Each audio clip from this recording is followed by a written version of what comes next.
Hey guys, I'm Daniella Monet, and this is another awesome episode of Awesome Vegan.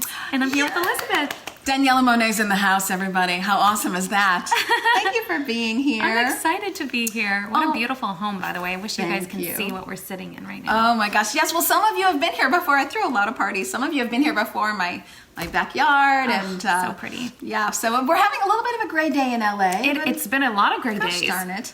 That's all right. That's all right, people. Yeah. This too shall pass. Mm-hmm. So I've been on your Instagram, and you are busy, and you seem to be doing all the things that are heading towards adulthood, if I can say that. Yeah. You just turned 30. I did, yes. And you're still engaged, of course, Yes. which is wonderful, and you're looking at a house. Well, we actually own a home currently. Oh, you do? We just were peeking around because I just think it's so fun to house shop. I think it's like such a fun thing to do on a Sunday, and there's one that's in our neighborhood that's very much our style, so we had to like take a look. But we're so happy in our home now. We've worked really hard on it. So we're not going anywhere right now, but I always say, make me move. It's so pressure-filled. I'm not exactly sure why, but the moving and the finding a house, you really feel like, oh gosh, I've entered into adulthood. Mm-hmm. It really is. And it's such a big expense. And I think you know that going into it, and then you realize there's so much that comes even after that, like that you don't really think of, like, oh, we need a new roof now. That's a fun one, because nobody cares what your roof looks like, and it's probably the most expensive ticket you could get.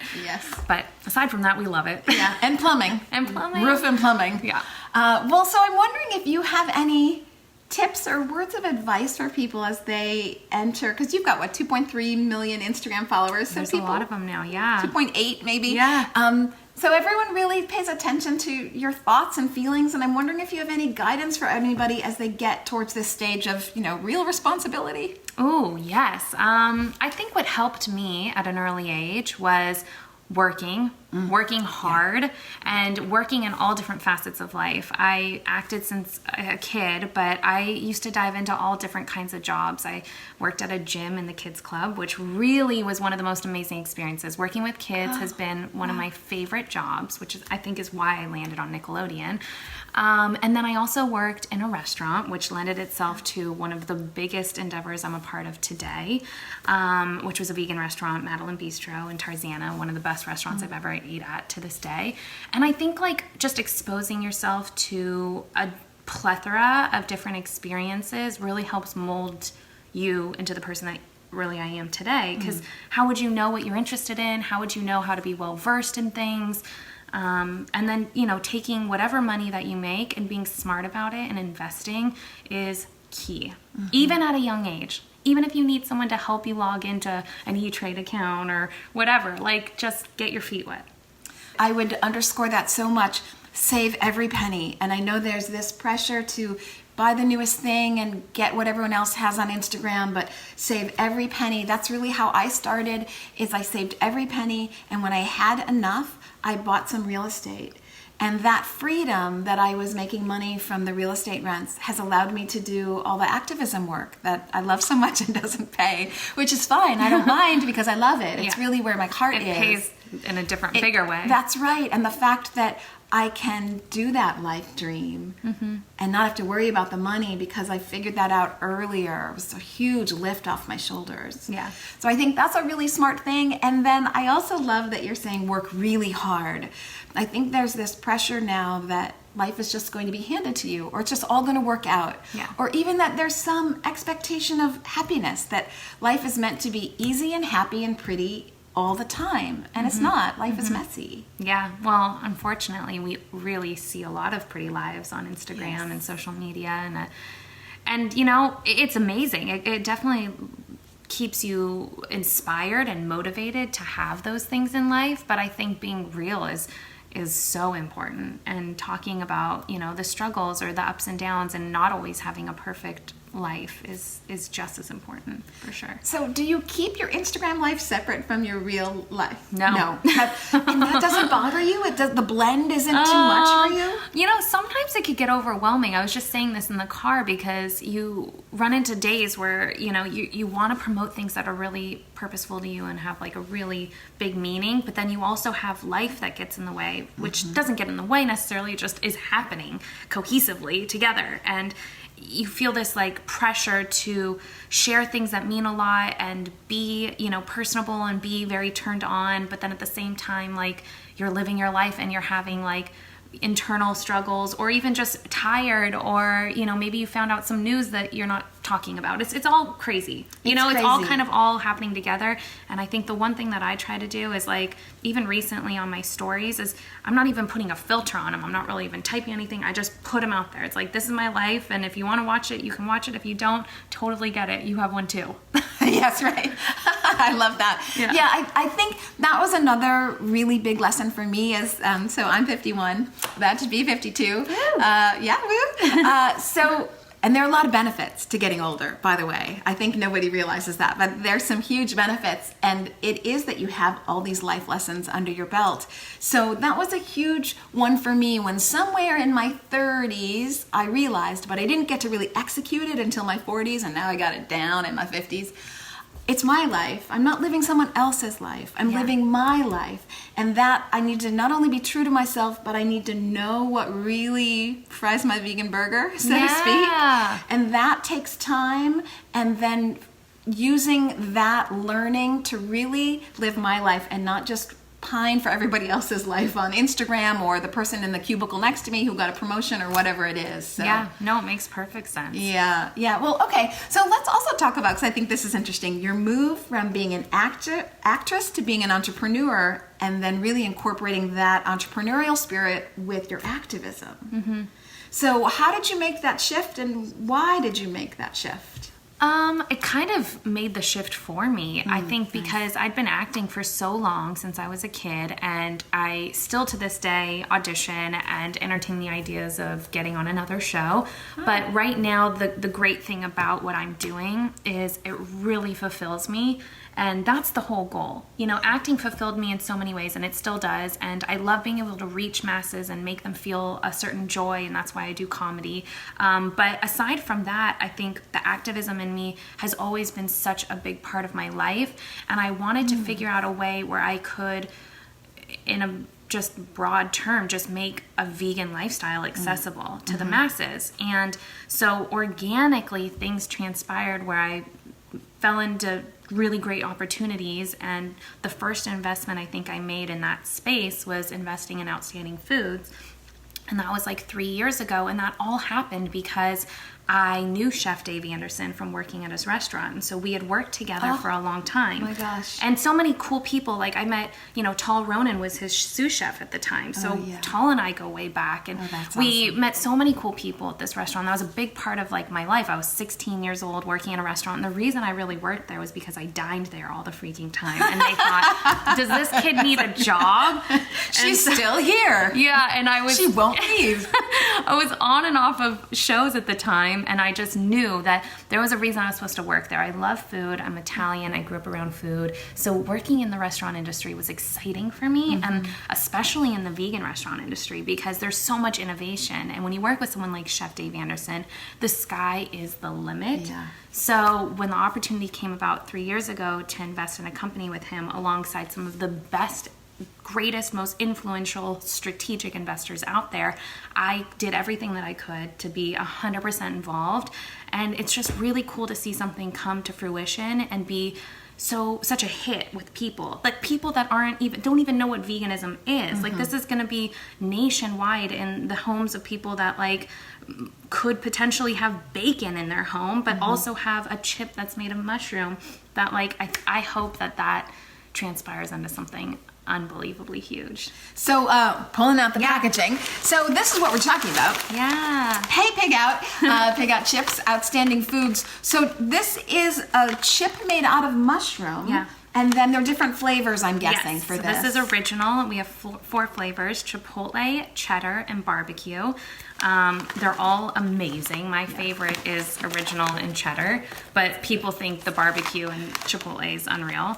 So this is wonderful. Yeah, barbecue is always my very favorite chip. So, and tell me, made out of mushrooms, and what else would I need to know? I'm looking at 73% less saturated fat, 69% less sodium. Yeah. So is it that the mushrooms, which have so much umami flavor, just lend themselves to the chip, I think so. I mean, I think however Dave does this, it's like a masterpiece. They were in R&R for years at this point, and the manufacturing was so unique that they had to actually develop equipment for this kind of procedure. Oh, that's neat. Yeah. So it's been such an innovative product, and we were just at the Natural Product Expo. West, yes. Yeah, and it was like Veg News awarded it like super innovative, and it's been like such a hit with people, and however it came together, it has come together seamlessly, and it's really exciting because I just got another post or comment or whatever from someone saying that they saw it in their local Whole Foods, and it feels so surreal. But it's exciting, very exciting. So I saw it at Expo West and I tried it and I was like, get out of town. Yay. This is so great. And I do think it's going to revolutionize how people see, pork rinds, this kind of thing. It's really meant to take that kind of chip head on. Yes, 100%. More than a potato chip, I think, right? Yeah, 100%. Which could be vegan depending on the oil. So, yeah. So Pig Out I know is one, or Outstanding Foods, and then you have... That was like my first, get my feet wet, dump a bunch of money in and see what happens, hold your breath. And then as I got a little bit more experienced and wanted to become a little bit more involved in a project, Kinder Beauty came along, and I co-founded that with Ivana Lynch, who's another amazing activist, and just got a heart of gold, and she's brilliant in so many ways. So I actually gave away my last box to my aunt a couple days ago, but I brought a few of the products that, two of the products that were in our February box, which is this Ambreesh liquid lipstick and these lashes that are also vegan and cruelty free, and the glue is vegan as well. And in our next box we have a much more spa self-love catered box, which I really wanted to do because I was thinking ahead, and I'm like, you know what, March is my 30th birthday month, I want something to be all about nurturing yourself. Pampering. Yeah, totally. So I take baths every night. Every single night. So we have a homemade bath bomb by the Kind Poppy. This girl is amazing. She developed this company while her dad was undergoing some cancer procedures, and she needed something to fill her time and raise money to pay the bills for these medical procedures. So she developed this company and it's taken off. So we were so happy to partner with her. And then another product that's in there is this Botanical Steam. And what I love about this is you can use it to just literally put in hot water and you steam, and you can for your face. Yeah, or what I did, which I didn't even know that's how you really use it, I just put it in my bath and I just feel like a princess in a bath full of beautiful rosebuds and everything else. So tell me how it works, because I was looking online, I was thinking, oh, this is for me, because it's very important for me to have cruelty-free products, but then there are more and more of them out there, and so I don't always have the time. I mean, of course, I read every label and I look for the bunny, and I only buy cruelty-free, but I'd love to have lockdown on my favorite products, so I don't have to do the research every time, and now there are more and more products out there. So every month there's a new box, and you guys have assembled what you want the products to be and the theme for that month, and then people sign up for a year, or they sign up for month to month? You can do month to month, and that's just an easy way of getting your feet wet. And that way, if you want to do 3 months, 4 months, 5 months, whatever, you can do it that way. And then there's also the 3-month sign up, which is great because then you're locked in for 3 months. You get to really get your feet wet. And then we have 6 months, and then we have a year, and they get progressively cheaper the longer you commit. Sure. And so we were just really mindful when we developed this box. Our box is completely recyclable. Our ink is 100% soy-based ink. Oh my gosh! So we wanted to partner with the right people that maybe they're not 100% there, but they're on that way of thinking, and we want to give them a platform to excel in those areas, because this is the direction we're going, and this is where a lot of people want to put their money. And So I want to say what I love about this concept is a lot of people are getting into cruelty-free through food, which thank you for doing that. That's so meaningful to me that people are starting to think about the environment and animals, and you get the bonus of your health, so that's wonderful. But I don't think we realize how many products have animal cruelty in them that we didn't even think about. And so I just learned of one, eyelashes. Yeah. I did not know that eyelashes can be from mink. Yeah. Actual fur that animals are put in cages and kept their whole lives in miserable conditions and then killed for their fur, for fake eyelashes. Now you really got to think, wow, that takes a very particular kind of person, I think, to go to such extremes. I know. In any event, I will say that's not the case here. So you've got these eyelashes and the glue, you know, a lot of, again, these products that we don't think of, glue has animal joints in them and stuff. So, we do have a question now. They want you to state the name of the box again. Oh, Kinder Beauty Box. And you could go to kinderbeauty.com or kinderbeautybox.com, both work. And then obviously our Instagram is always pumping out new, awesome content. And you know what's really cool about the brand is that we both are we want to inspire people. We want to take it beyond beauty and superficial, you know, product and stuff like that. Like this is more of in my opinion, it's more of a community, and we're able to really talk about, you know, why we care about cruelty-free and vegan products, and also motivate people to make kinder choices in all aspects of their life. So the Instagram kind of have got a life of its own, and I really take pride in that because that was really important to me. But we've developed like amazing followers that care and like are involved, and we have affiliates now, which is amazing. We have like over 700 affiliates that are also part of our Kinder team and helping us get the boxes out, and it's feels really cool. So I love that. So forget, again, as I was saying before, so there's this kind of tier, I think, when people get involved in veganism. They sort of approach it through food first, but then you start realizing, oh, hey, wait a minute, I don't need leather. Wait, hold up. I got to make sure that moisturizer is cruelty-free. And this really gives people a way of saying, oh, I'm going to make my whole life cruelty-free, not just at dinner or lunch or breakfast. And to all those people who do it at dinner, lunch, and breakfast, or just breakfast, or whatever your gig is, wherever you're starting on the journey, I love you. Yeah. And thank you, for sure. So how did you become vegan? When I became vegetarian at about 5 years old. I was pretty young. I was also very inquisitive. Or did I chose it. Yeah, I chose it. That's great. But I kind of, I hate to say this, but it really did choose me because I was kind of at the right place at the right time. I went to like a family dude ranch with my family, and it was beautiful and everything. But there was one day where they did a rodeo on the property, and they the guys like lassoed the cows' feet and legs together, flipped them up on their backs, and like literally, like it just sounds like the most dramatic fall ever. And then they just score them with these horrendous torches to brand them. And shortly after that, I think we were eating dinner at the hall, and they were serving these steaks and talking about, you know, their meats and how they raise them and so on and so forth. I asked a lot of questions, and, you know, I got really lucky because I remember my dad being really honest with me and just saying, this is what it is, you know, and that was it for me. Like, I did not ever want to eat an animal after that. And I think as I got a little bit older, I learned more about veganism very organically. My uncle was dying of cancer, and I actually grew up near Follow Your Heart. So I was really fortunate. Yeah. Okay. And the company Follow Your Heart. But there's also a restaurant, which is amazing. Yes, right. It's like a tiny little, like, it's been there forever since I was like a baby. And so that was like really the only experience I had with like vegetarian, vegan food. And my aunt, when my uncle was like struggling with cancer, decided to have a chef come over, and I think they were related to Follow Your Heart because they were teaching us recipes that he could be eating while he was at home.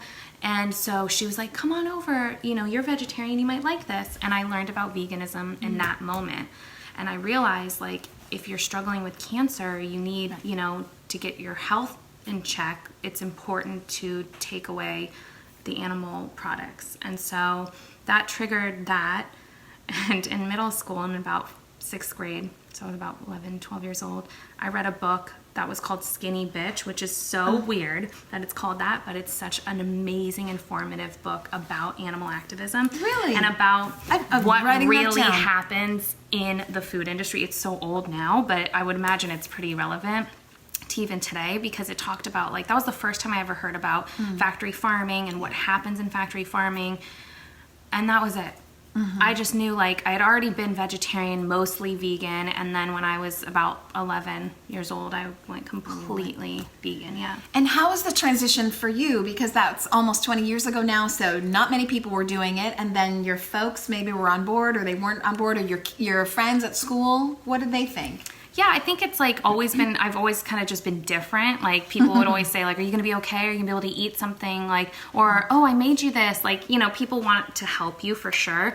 My family, was pretty supportive, I'd say. My grandma, I remember trying to sneak like meat into the tomato sauce. Like too funny. Just worried. She was just naive and worried that I wasn't Yeah. getting the right nutrients. But everyone at this point, like, you know, my parents both had cancer at one point, and they both went vegan while they went through treatment. So they actually came to me, and that was a cool moment for sure. So I don't know. I think the awareness is very different now, and everyone's really supportive. Yes. Yes.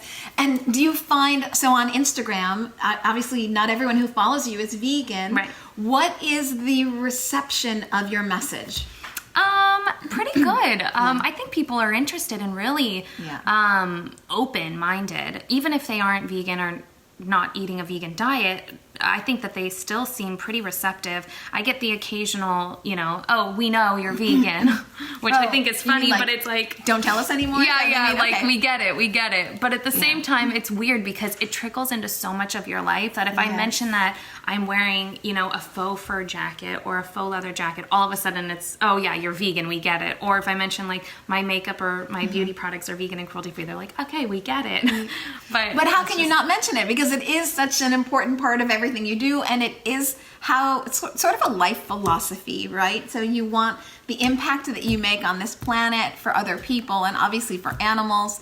You want that to be as beautiful and as kind and as loving and as compassionate as possible. Yeah. I always wonder, so when you get resistance, what do you say to people? I don't really say very much directly to them. I usually try to confront it in a story at some point. I like speaking like to the people. I know it sounds funny because you're really just looking into your phone, but I know behind the phone, because I watch other people's stories and I watch lives. Like I know there are people actually listening, and so I just rather get my voice out there so that people can understand that maybe we don't completely align, but like this is how I feel, and this is 100% like where I'm at. And if it changes, I'll confront that then, you know? I think this is such an amazing platform to like be honest. Yes, I completely agree. To be honest and to ideally really communicate. I mean, I think one of the beautiful things that social media does, particularly for animals, is it gets real information out there. And so there are still, I believe, 11 states, maybe 10 now, because I think one was overturned, where the ag-gag laws are in place, so you can't take cameras into factory farms because they don't want you to know the truth. And social media has said, well, we don't accept that. So people are really coming out with videos and sharing. And, you know, when I was growing up, people just sort of said, don't think about it. Oh, yeah. And that's just a horrible way to go through life.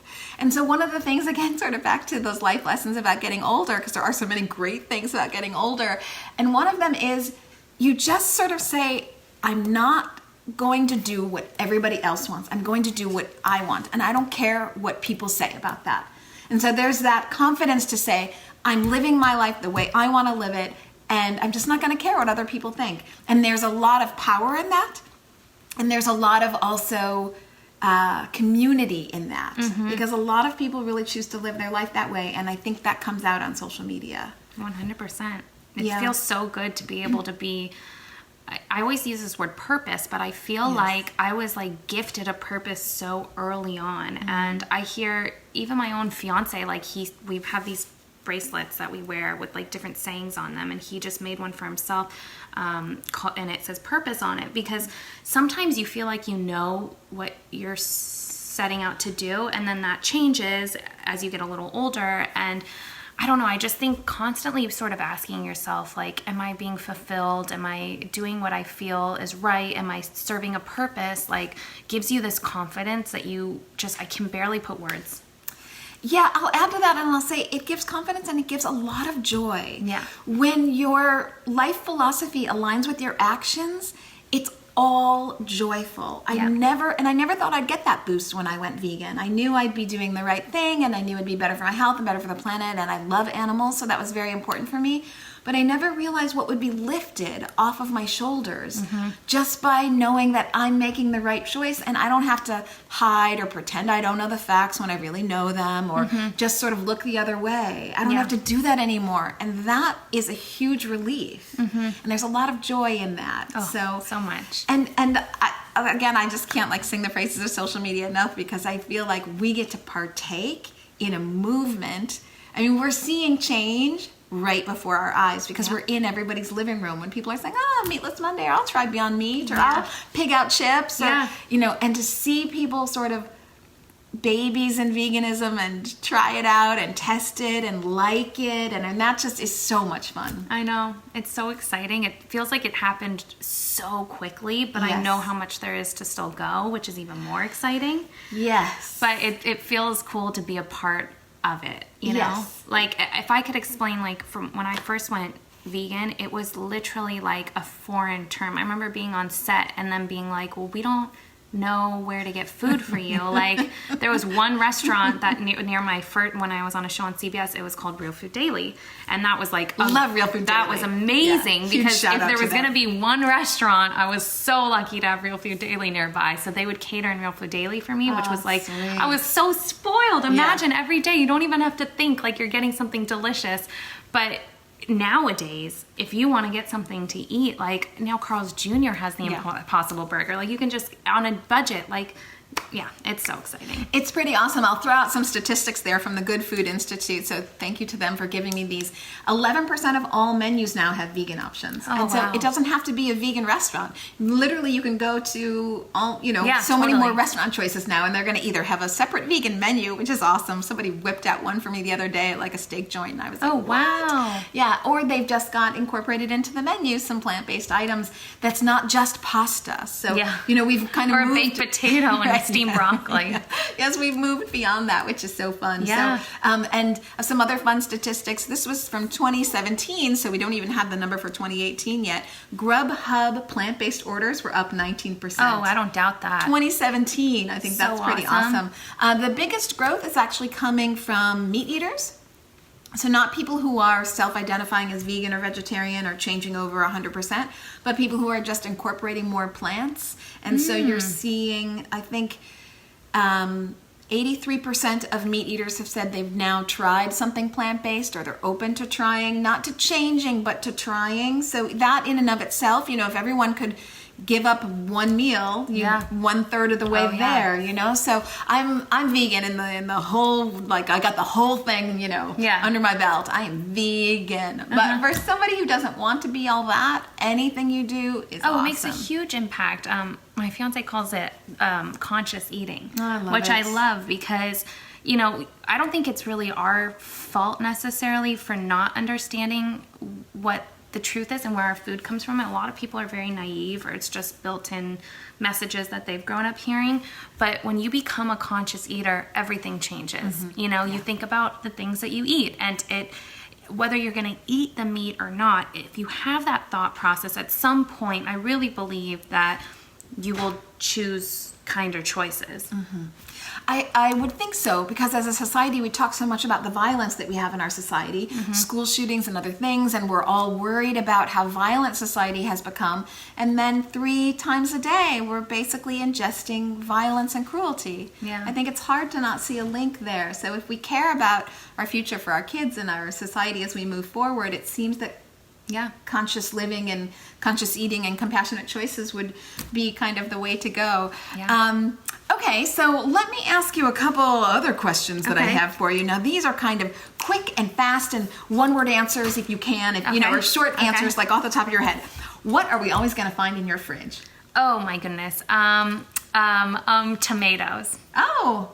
Because you cook with them, or because you pop cherry tomatoes in your mouth? I just love tomatoes. I don't know what it is. That's a must. I must always have them. So I love to cook, as you guys know, and I did a recipe last night of, I love tempeh. I don't know if you eat tempeh. And it's basically, tempeh's like a blank slate. You can do anything you want to it. So I took tomato paste, and I like things really spicy, so onions and chili and some nooch, and put it all in there, and I made taco filling that was super good. Oh, gosh. And so easy, just so easy, easy. So that makes me think one more thing back to our comment about food. You know, I don't blame anyone for not knowing what's in their food, because I think it's been specifically orchestrated that you not know. They're working really hard to make sure that you don't know and you don't think about it. Yes, for everything. I'll say for meat, but also for, how processed things are. And I'm not really sure that they have your health or your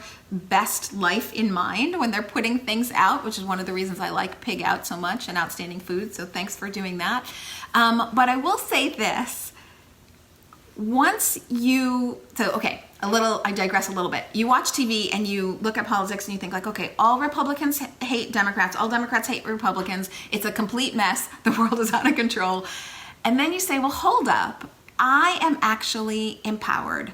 I can make a choice with my dollars. I can vote with my dollars 3 times a day. Breakfast, lunch, and dinner. I take back the power and I don't have to be subject to, corporations pushing me one way or politicians pushing me another. My dollars speak and my dollars make a difference. And nobody ever said change came from the top. It's not like politicians sit around and say, oh, how can we make life perfect for everybody? No, change comes from the bottom. It comes from us when we say like, yeah, nuh-uh, I'm not doing that. And if you don't want to be an activist, I totally get that. And maybe your life is busy with 2 or 3 kids and you're busier than we are right now because of course neither of us have kids. So I totally understand that. You can still make a difference just at the grocery store. And I think that's super empowering to feel like you actually have the power. You change the world 3 times a day. I love that. I think you could even go broader. Anytime you pull your credit card out or a dollar out, think about what you're buying. Yes. I try to do that now. It's a little overwhelming, but if you do think about it, at least you're planting the seed, Absolutely. Yeah. And money talks. Really, all the stuff that we see on TV, just noise. Everyone's caring about the almighty dollar, and I love that. I love that is our power and our tool to get right to the people to make change. Yep. So don't underestimate the power that you have. Every choice you make, it's powerful. It sure is. Okay, so I digress there a little bit. Okay, so tomatoes are always in your fridge. What is your favorite snack? It can be healthy or right now it's popcorn. Ooh, and what do you do to your popcorn? Because I just changed the You know way what? To be honest, popcorn. I bought bagged popcorn at Costco, a really big one, and you ate it. Literally, that was it. But yeah, we always have now that the chips are in the store. We always have them now. So now we've kind of moved away from our popcorn treat, and it's like let's just open up another bag of Pig Out chips. So that's becoming our new go-to. It's fun to be an investor. You get all the Pig Out chips gosh, it's pretty awesome. Pretty awesome. Okay, so I make old-fashioned popcorn, and sometimes I have to go to like 2 or 3 stores to be like, no, I want the popcorns in the kernel. Yeah. But I like to make popcorn, and then I don't put oil on it. I put nooch. Ooh, that's very flavorful. Which I really like. Nooch and salt. So yeah. Okay, when you are busy, because you really are, and you're running around town, and you walk through the door, and you only have like 10 minutes, what's the go-to meal that you can make every time? It's always good. It's super fast. What's your go-to meal? Okay, well, if it's not a salad, which I know sounds so boring, but I eat a salad like every day, no question. I know, I just crave it. I usually make a stir fry, and it consists of, like, I always have San Marzano organic Cento tomatoes, always. So I'll always have the tomatoes, and I'll throw in any produce that I have, whether it be onions and garlic to start with, olive oil, and then usually kale. So, I know, it's like kale, and then a bean of some sort, like a white bean or cannellini or garbanzo, whatever I have, and then, gosh, you could go anywhere from there. Like, you could put roasted potatoes and make it more hearty. I mean, that's my go-to. Yeah, rice and beans for me. Rice and How easy can you get? Put some Tabasco on it. And it's a complete protein together. Protein, really wonderful. Okay, do you have any pets? And if so, do you think they're any different than farm animals? No, they're not any different than farm animals. I have 2 pit bulls. You have pit bulls? Yeah. Oh, my very favorite breed. My very favorite, too. Oh, they're such lovers, and they're big fat babies. They're big fat babies. Oh, my gosh. They're just couch muffins on your lap. That's it. They're so loyal and just cuddly and gorgeous, but they're no different. Anytime I see, even we were just talking the other day, Andrew and I, we were saying how it would be so cool to have enough property to have a cow, because every time I see a cow, I swear I look at their face and I'm like, that looks like our dog. Like, the face is like no freaking different. So I don't know. I don't think there's any different at all. I would love to have a cow right back there. So awesome. But you have to have like several cows, don't you? No, you have to have like a couple acres in order to even have one, which makes complete sense. I completely understand. But it's a pipe dream for sure. Okay, we're working on that pipe dream now. What do you wish you knew 10 years ago that you know now? Oh wow. wow, that you're gonna do everything that you want to do. Oh, that you can make it happen. Yeah, because I remember being really focused on like goals, and I would make lists over lists over lists and like just chip away at it and be worried that I wouldn't complete them all. And now I just feel like they're all falling into place, and I'm barely having to like focus too hard. I just know that like it's in me, it's instilled in me. I love this. And for those of you listening, a common theme or a consistent theme that we're getting from Daniella is that she's worked really hard. So just the fact that you made list after list after list tells me how dedicated you were to a future vision for yourself. Yeah. So it doesn't all land in one's lap just like you might think it does when you look at Instagram, but life is your vision, and so you need to create your vision. Okay, do you have a favorite phrase that you live by? I'll give you a little example while you're thinking about that. So Okay. I love to say, nose to the grindstone, eyes to the sky. Ooh. Do you have anything that's... Oh, that's a good one. You know, I got a tattoo about 5 years ago. It was my first tattoo. And I thought about it long and hard. And it's going to sound really young initially, but it really means something to me. It says you only live once. And at the time, everyone was saying YOLO, YOLO, whatever. So, no, I just think like to me, if you really think about it broader, like that's kind of your real true body form, whatever you want to think after us, great, but like as this person right now, like I'm living once and I'm gonna take advantage of that. So take adventures, like take risks, you know, especially when you're younger, like, you know, set yourself up for the future so that you can really enjoy. Yeah, I'll just kind of riff on that and say when I was taking improv classes in Chicago, there's this expression that we would say all the time, which is today's the day. So it's your life is today. You just don't know about the rest of it. So today's the day to go get it, go after it. And, I love that. Yeah, super helpful. Okay, so you've talked a lot about purpose, but I wondered if you could maybe extrapolate a little bit and say, if you feel comfortable, what would you like to be known for? Oh, wow. That's a good one. Well, I think for me, like taking away the ego and like the cool things that I'm really a part of right now from the ground up, I want to be known for someone who's just a good person and a good role model.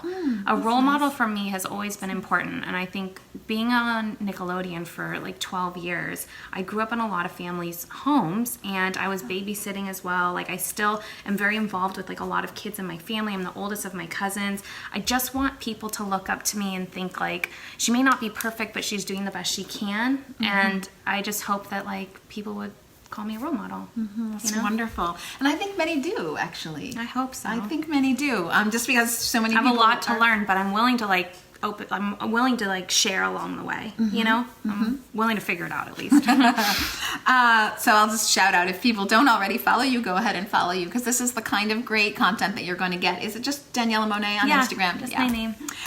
So my last question for you.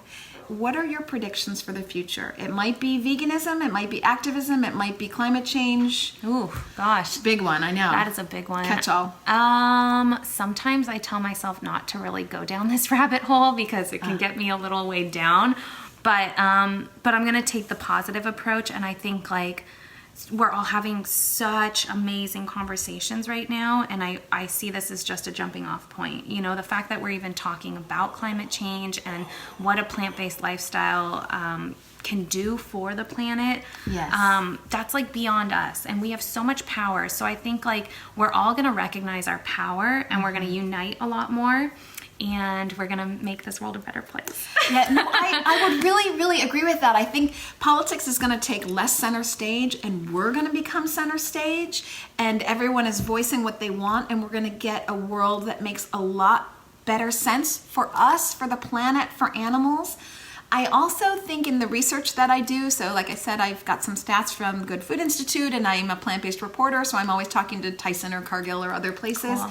And I'm seeing these large corporations, and we saw this a lot at Expo West, I'm seeing these large corporations acknowledge that the system we have in place doesn't work, and they're investing big to go plant-based and to make a more sustainable food chain. And so I think even for the people who don't have time to maybe think about this stuff because, you know, their lives are so crazy, and I do understand that many people have families and it's really tricky, you're going to see more and more products in the grocery store. So Yeah. you're not even going to have to make the choice. The I choice know. is already going to be there. Yep, making it So- accessible. That's really the only challenge is that, if you have to go out of your way over and over and over again, consumers will get tired and they want things to be, unfortunately, sometimes they just want it to be easy. So Yes. we have to do what we can to make it easy. Yes, but again, some good stats.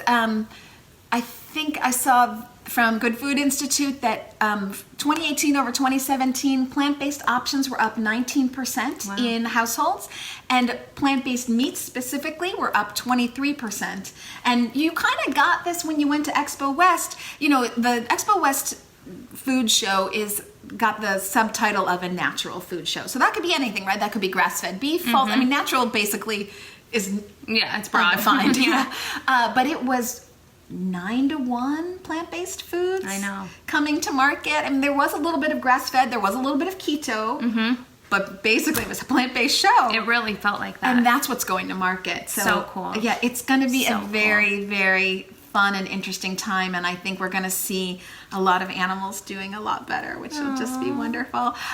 So we're going to head out. Do you have any last words that you want to say to people? No, I just want to thank you for doing this. This is so cool, and I think it's very honest. And I know that you spoke with Genesis, and she's just Yeah. a gift to Yes, life, and I'm she's so so excited wonderful. to see what her future holds for all of us. And if anyone takes anything away from this, it's a win. So thanks for having me. I want to thank Daniella, of course, for being here. And just like Daniella, anyone can do this. I mean, Daniella is so very special because she does have so many talents, but No, she's everyone can do this. actually a regular person, as you So see. regular. She's just working on her life and she's making choices for herself, and anyone can do this. So if there's one thing I would hope that people would take away from this is how empowered we all are to make a difference, and it's not that hard. Actually, just requires a decision. So Yep.